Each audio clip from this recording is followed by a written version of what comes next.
Quem já está mais habituado com o mundo do planejamento patrimonial internacional, envolvendo empresas offshore, já sabe que uma estrutura muito comum para alcançar esse fim é ter uma empresa no Caribe detentora de ativos em contas bancárias nos Estados Unidos, por exemplo, ações de empresas, investimento no mercado financeiro no geral. Aí o sujeito tem lá uma conta num grande banco americano e uma empresa em Bahamas, BVI, Ilhas Cayman.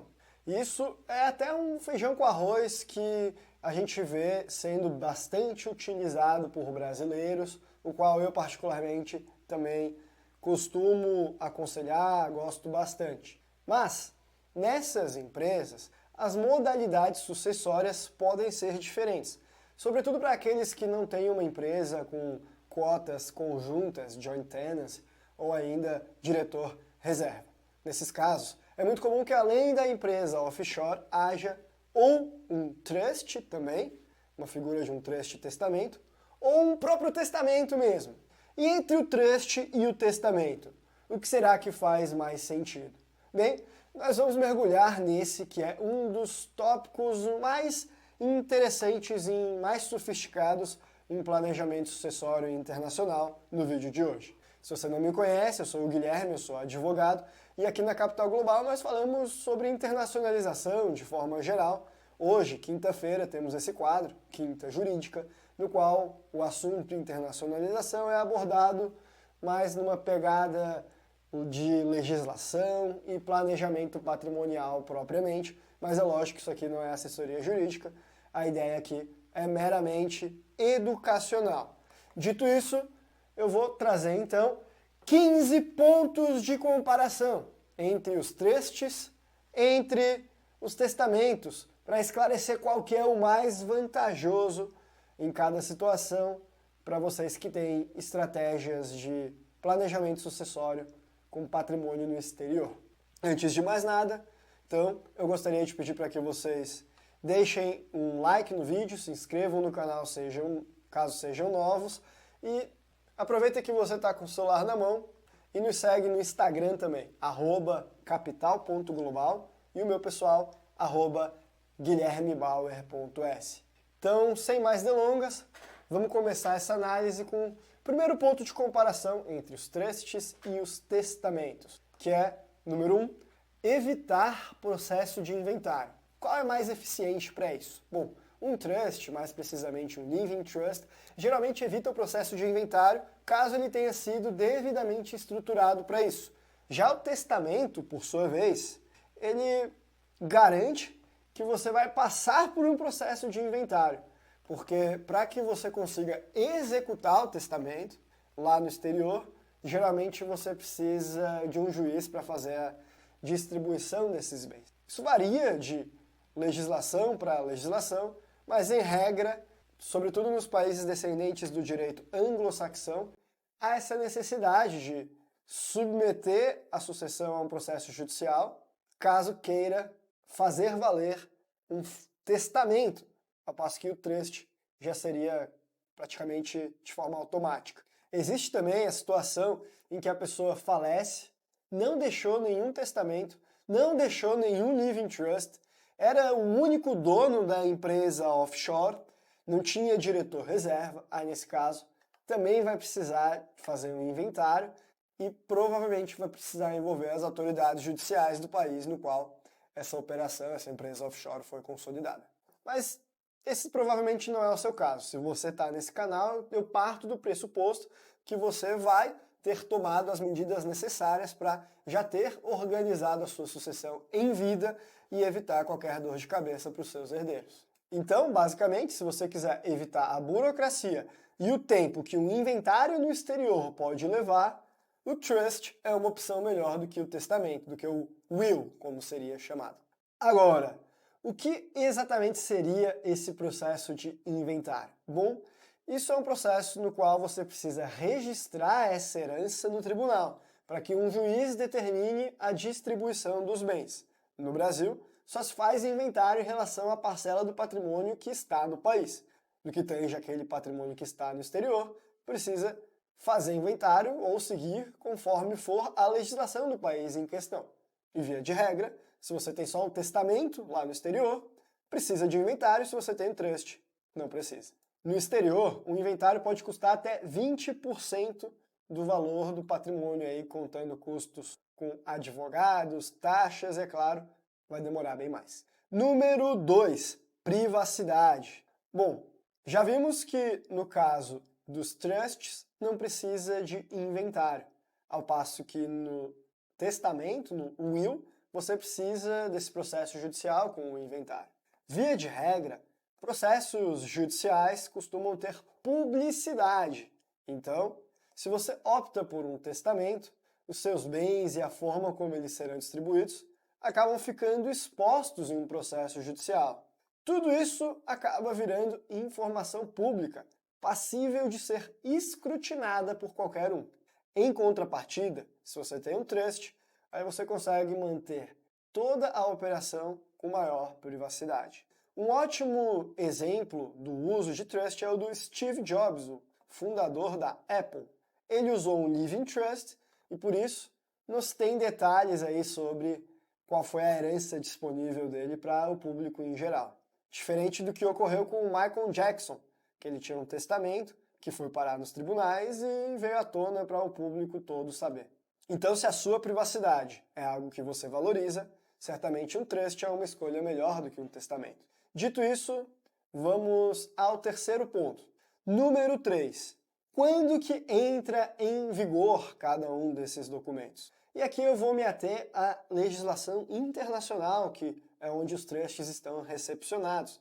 Não vou me ater ao que o Brasil fez aí para trusts revogáveis e irrevogáveis para dizer quando que é o momento da sucessão. Bom, dito isso, tem-se que um testamento ele só vai ter validade após o falecimento. Então, você pode assinar ele agora, mas ele, na verdade, só vai surtir os efeitos após o seu falecimento, após o evento morte. Ao passo que o Living Trust, por sua vez, ele entra em vigor imediatamente após a sua assinatura e já pode começar a trazer benefícios para você em vida. É comum que um trust venha acompanhado de outros documentos importantes, como uma procuração, relativa a questões financeiras, cuidados médicos, distribuição de bens, além de outros pontos que talvez você queira dispor em vida e também como que vai ficar quando você vier a faltar. Ou seja, enquanto o testamento ele dificilmente poderia dispor sobre tudo isso em vida, porque ele só vai surtir os efeitos após a sua morte, com o trust você já começa a operar enquanto você está vivo. E isso te oferece uma série de vantagens, além da possibilidade de, sendo um trust revogável, por exemplo, voltar atrás ou modificar os dispositivos dele caso você ache necessário. Agora, atenção, isso tudo eu estou abordando pela legislação do trust internacional. Não que haja uma única para todos, mas como os países costumam tratar, Estados Unidos, BVI, Belize, essa matéria, os países descendentes do direito anglo-saxão como um todo tratam assim. O Brasil, ele deu uma inovada aqui, bem Brasil. Então, quando o Brasil olhou para o trust, que é uma figura do direito anglo-saxão, portanto não recepcionada pelo direito brasileiro, tudo que ele tinha interesse aí era em tributar os trusts. Então, ele recepcionou da seguinte forma: os trusts revogáveis tem-se que a transferência dos bens para os beneficiários, herdeiros, se dá só no momento da morte, ao passo que nos trusts irrevogáveis considera-se que foi feita a transferência no momento em que foi constituído esse trust ou que foi tornado irrevogável.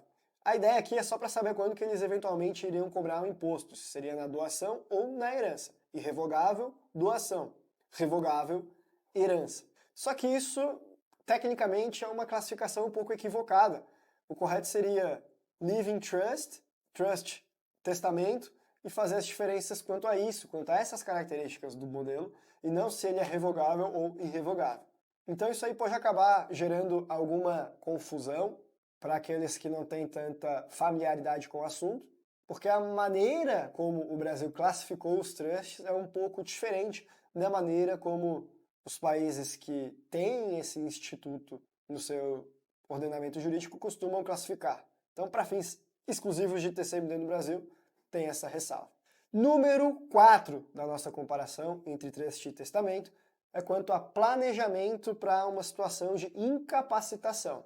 No caso de um trust, ele também permite que os seus bens sejam administrados em vida caso você fique incapacitado de alguma forma. Esse trust, ele geralmente vai nomear ali um trustee, que pode ser o seu cônjuge, pode ser uma instituição, ou ainda ele pode nomear um sucessor mesmo, um parente, um filho, uma esposa, alguém que cuide do patrimônio caso você venha a sofrer uma doença, caso você tenha alguma demência por conta da idade, caso você esteja impossibilitado de forma geral para gerir os seus bens. Em todos esses casos, o trust ele serve muitas vezes para garantir que os bens sejam administrados adequadamente. E se você acabar passando por alguma ação para tentar te tornar incapaz, uma curatela, que pode ser um processo bastante complicado e desgastante, aí você consegue eventualmente trazer uma proteção adicional com esse mecanismo trust. Então você não está pensando só no planejamento sucessório, mas no planejamento em vida, caso você tenha a ver esse tipo de problema. E quando a gente fala de planejamento patrimonial, pode parecer chato imaginar esses cenários, mas assim, é fundamental entender tudo isso para conseguir fazer um planejamento bem feito, pensar sempre no pior. Isso é a desgraça do advogado, como dizem por aí, o cara que só pensa na coisa ruim, mas alguém tem que pensar, não é verdade? Você não precisa ficar pensando nisso, você pode pagar alguém para fazer isso para você e seguir os conselhos dessa pessoa, desde que você confie nela. E aí o testamento também, ele deixa a desejar aqui, porque para planejamento numa situação em que você se torna incapaz, o testamento não é a ferramenta adequada, como nós já vimos, ele só passa a surtir efeito quando você falece. O incapaz ainda não faleceu, então não seria uma figura interessante. Número 5. Asset Management, ou gestão de ativos em bom português. Então, outro benefício dos trusts em relação aos testamentos é a possibilidade de você gerenciar os seus ativos ao longo da vida de forma profissional. Talvez até com um assessor financeiro, mas nos moldes, nas regras ali listadas no trust. E, mais importante, a possibilidade de garantir que a gestão continue da forma como está arquitetada, mesmo após a sua morte. Ou seja, um trust oferece uma continuidade perfeita para a sua operação, ao passo que um testamento exige um processo pelo tribunal, que pode gerar conflitos, o que pode atrapalhar a gestão dos teus ativos durante esses conflitos, durante essa transferência do bastão dos pais para os herdeiros. Muitas vezes, essa situação conflituosa atrapalha a gestão dos bens, ninguém realmente dá continuidade àquele legado de forma correta, o cônjuge sobrevivente às vezes está brigando, por exemplo, e tudo isso atrapalha na preservação desse patrimônio ao longo das próximas gerações da sua família. Número 6. A flexibilidade desses documentos. Bem, um trust oferece bastante flexibilidade, o que significa que você pode estabelecer condições para como que vai ser feita a distribuição dos bens que nele estão, como que você vai fazer a parcela para cada pessoa, de que uma só receba uma parte, se você quiser deixar um herdeiro de fora e um trust até dá para fazer, e se você quiser dizer que metade daquilo ali vai para pagar o ensino superior dos filhos, a outra metade reservada para despesas hospitalares, vai liberar quando o teu filho tiver 30 anos, mas se ele tiver passado em medicina vai liberar quando ele tiver 20 anos. Sei lá, você pode versar e dispor sobre os bens com bastante flexibilidade. Tudo isso é possível com um trust, mas não com um testamento. O testamento só fala sobre como que vai ser essa disposição dos bens no caso do seu falecimento, quem fica com o quê. Ele é muito mais limitado. E talvez você pergunte, Guilherme, e como que fica a legislação brasileira nessas situações? Você sabe, no Brasil, a legislação dispõe que você só pode dispor sobre 50% do seu patrimônio. Os outros 50% têm que ir obrigatoriamente para os herdeiros obrigatórios, que são lá, cônjuges e filhos. E também tem a proporção de quanto que deve ser obrigatoriamente para cada um deles. Mas quando a gente tem uma figura de um trust que desrespeita essa disposição de distribuição legal do Brasil, como é que fica essa situação? Como que a autoridade brasileira, se isso for virar matéria de litígio vai lidar sobre tudo isso? Bem, o fato é que, quando se trata de bens no exterior, o Brasil mal tem competência jurídica para versar sobre isso. A sentença no Brasil não faria muito o que fazer sentido, fazer valer sobre um patrimônio que está fora do país. Então, estando tudo lá fora, se você quiser deixar tudo para um único filho e não deixar nada para o outro, teoricamente você consegue fazer isso. Só que aquele filho que não recebeu nada, talvez ele fique pé da vida e resolva judicializar no Brasil, às vezes vendo que lá fora ele não tem direito de ganhar nada. Aí ele judicializa no Brasil, às vezes ganha, e o juiz ele faz um malabarismo jurídico e fala: bom, já que lá fora ficou tudo para o primeiro filho, tô aqui no Brasil para compensar, deixa tudo para o outro.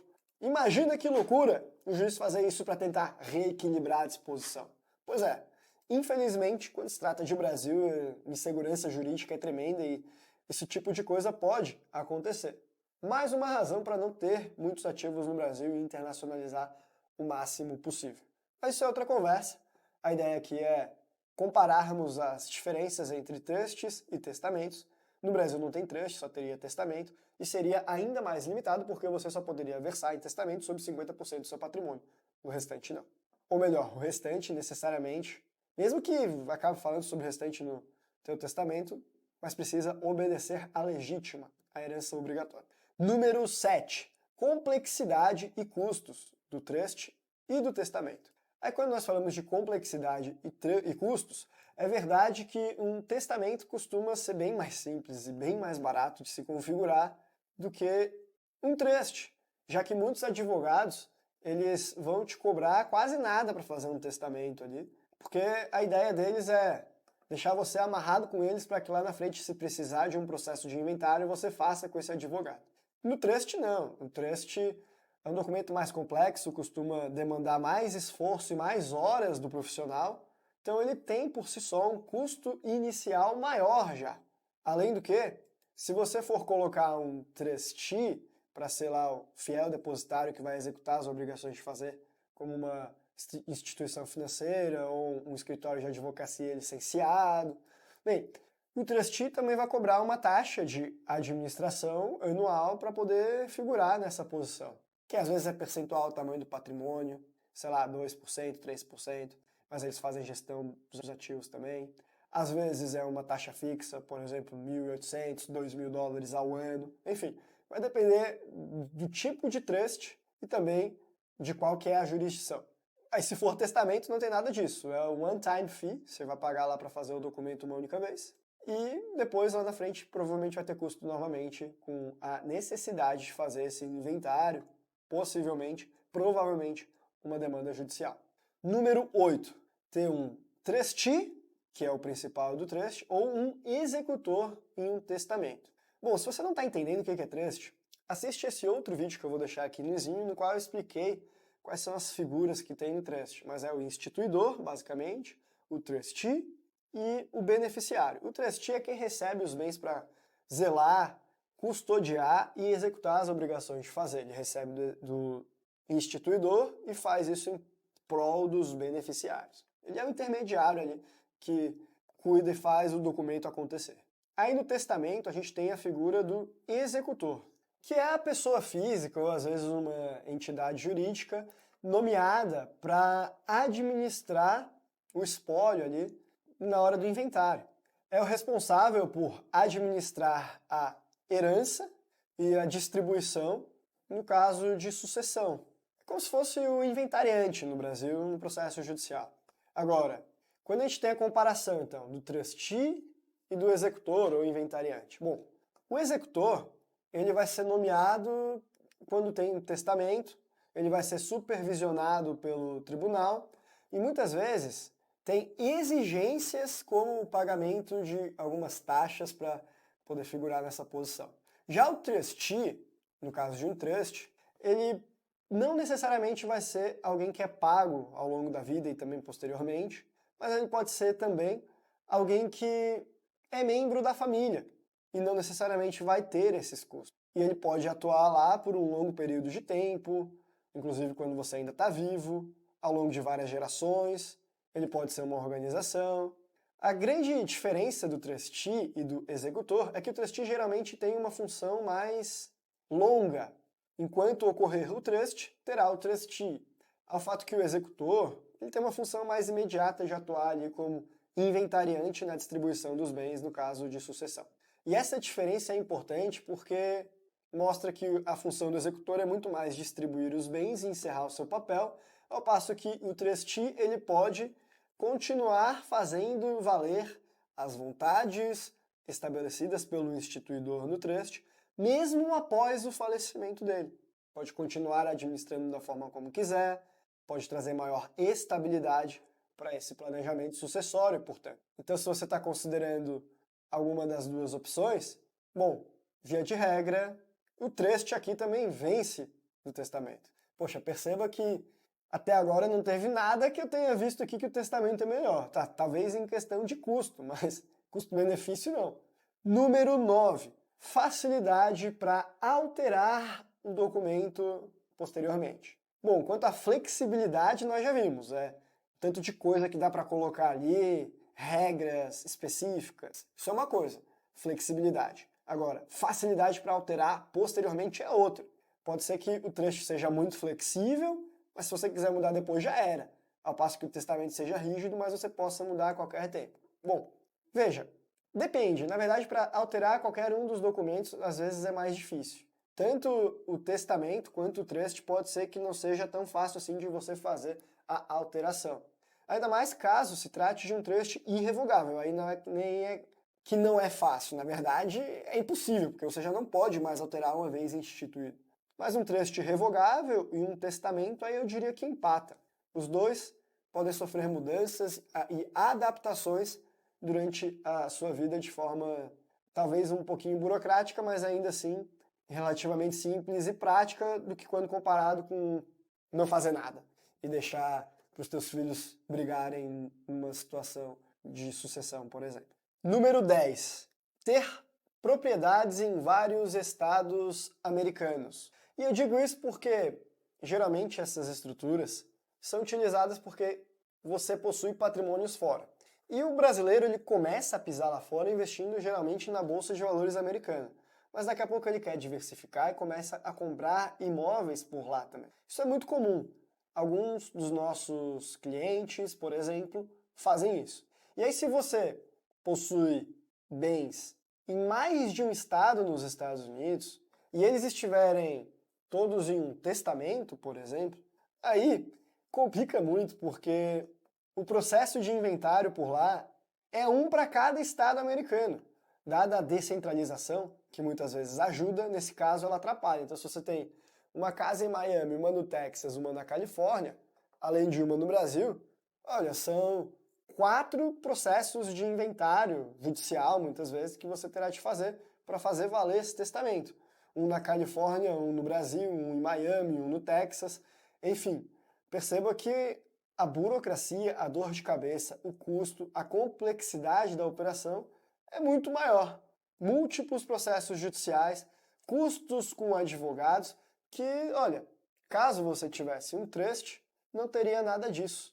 Com um trust, você não apenas facilita o gerenciamento dos seus bens enquanto você está vivo, mas também garante que faça essa transferência em um único documento, sem necessidade de inventário em cada estado, de forma mais célere. E isso é muito útil se você tem ativos em vários locais, inclusive em vários países. Aí o Brasil fala que o processo de sucessão de bens no exterior vai ser conforme a legislação de cada bem. Você tem um trust, por exemplo, em BVI, nas Ilhas Virgens Britânicas, e ele é dono de todo o seu patrimônio espalhado ao redor de todo o planeta, inclusive às vezes parte dele dentro de uma estrutura empresarial no Brasil, que pertence a uma offshore, que pertence ao trust de BVI. Olha, aí você só vai precisar se preocupar com a legislação de BVI, não vai precisar fazer um inventário em cada lugar no qual você tem bem. Porque você passa aquela ponta ali da estrutura e já passa a estrutura como um todo. E lá você consegue fazer tudo isso de forma célere. Número 12. Facilidade de ter a sua estrutura contestada em processos judiciais. Ou dificuldade. Bem, quando se trata de testamentos de modo geral, eles são muito mais afetados por litígios judiciais. Primeiro porque, para fazer valer a transferência dos bens, No caso do testamento, muitas vezes precisa do inventário, que costuma ser judicial. Na maior parte dos países é assim. E o trust não. O trust é um estalar de dedos, já passou automaticamente. E se alguém quiser disputar judicialmente depois, vai lá, mas a transferência por si só já foi realizada. Então, um trust costuma ser mais eficiente para proteção contra processos judiciais do que um testamento.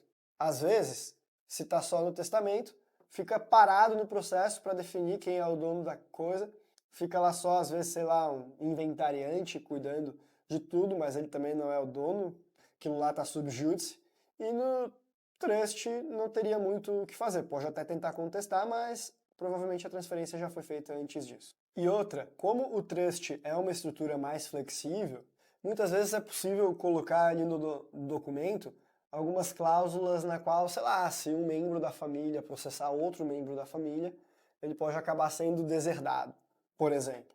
E como o trust é executado automaticamente, isso passa a fazer valer. Então, é um documento que por si só também tem esse potencial de não apenas dificultar a execução dos bens em si, caso haja litígio, como também de desestimular que o litígio haja para começo de conversa. Número 13. Velocidade da distribuição. E por falar em sucessão, vamos falar sobre a rapidez na distribuição de bens, quando se tem um trust ou um testamento, que também é um fator importantíssimo. Bom, quando está num trust, os ativos podem ser distribuídos mais rapidamente, conforme eu falei, não precisa de processo judicial. Já no testamento, precisaria de processo judicial, então mais uma vez o trust sai na frente. Que é exatamente o que eu já havia falado, continuidade após a morte. Bem, o trust também leva vantagem do que o testamento, dada essa flexibilidade. Dito tudo isso, perceba, portanto, que o trust deu uma lavada nos testamentos. Costuma ser um instituto jurídico muito mais interessante para você fazer o seu planejamento patrimonial. Espero que você tenha gostado desse comparativo. Por esse vídeo nós ficamos por aqui. Um abraço e até a próxima.